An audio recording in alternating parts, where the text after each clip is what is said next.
ఈరోజు Tirumala 2 town police వాళ్ళు court పైన మరియు సాక్షి ఫోటోగ్రాఫ్ పైన మోహన్ కృష్ణ పైన వాళ్ళ సెక్షన్ల కింద ఎఫ్ఐఆర్ కట్టడం జరిగింది.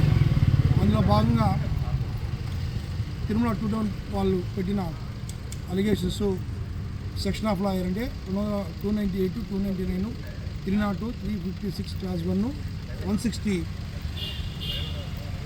196, 197, 152, 61 class 2 BNS Act and section 114 of 3 class B and AP charitable act పెట్టారు. దీని కింద వాళ్ళిద్దరిని కూడా రిమాండ్ చేయడం జరిగింది.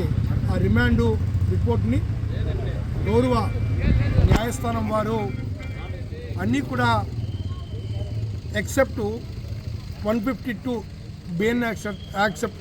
బిఎన్ఎస్ యాక్ట్ తప్ప మిగతా అన్ని సెక్షన్స్ కూడా below 3 years, 5 years, below 7 years ఉండడం వల్ల పోలీసు వాళ్ళు ఆర్నేష్ కుమార్ యొక్క జడ్జిమెంట్ని ఫాలో కాలేదని చెప్పేసి మరియు సెక్షన్ 152 ఈ కేసుకి అట్రాక్ట్ కాదని చెప్పేసి రిమాండ్ని రిజెక్ట్ చేస్తూ పోలీసు వాళ్ళకి ఈ కనపరిచిన ముద్దాయిలు ఎవరైతే ఉన్నారో ఆ కోటిని మోహన్ కృష్ణను వాళ్ళ యొక్క ఇన్వెస్టిగేషన్ పూర్తిగా సహకరించాలని చెప్పేసి గౌరవ న్యాయస్థానం వారు ఆర్డర్ వేయడం జరిగింది. పోలీసు వాళ్ళు 152 సెక్షన్ పడ్డము చాలా దారుణము. నాకు తెలిసినంత వరకు ఈ యొక్క కేసుకి ఆ యొక్క 150 సెక్షను ఎటువంటి పరిస్థితుల్లో కూడా అట్రాక్ట్ కాదు.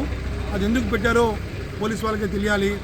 మిగతా అన్నీ కూడా బిలో 3 years, 5 years, 7 years లోపల ఉన్న కేసులు ఆ సెక్షన్లు పెట్టి వాళ్ళని వదిలేస్తే ఎట్టా అని చెప్పేసి ఒక విధంగా అరెస్ట్ చేయడం అనేది ఈ సెక్షన్ని ఇంప్లికేట్ చేయడం జరిగిందని చెప్పేసి నేను తెలియజేస్తూ కోర్టు వారు వాదనలు విన్న తర్వాత దానిపైన ఒక ఆర్డర్ వేయడం జరిగింది.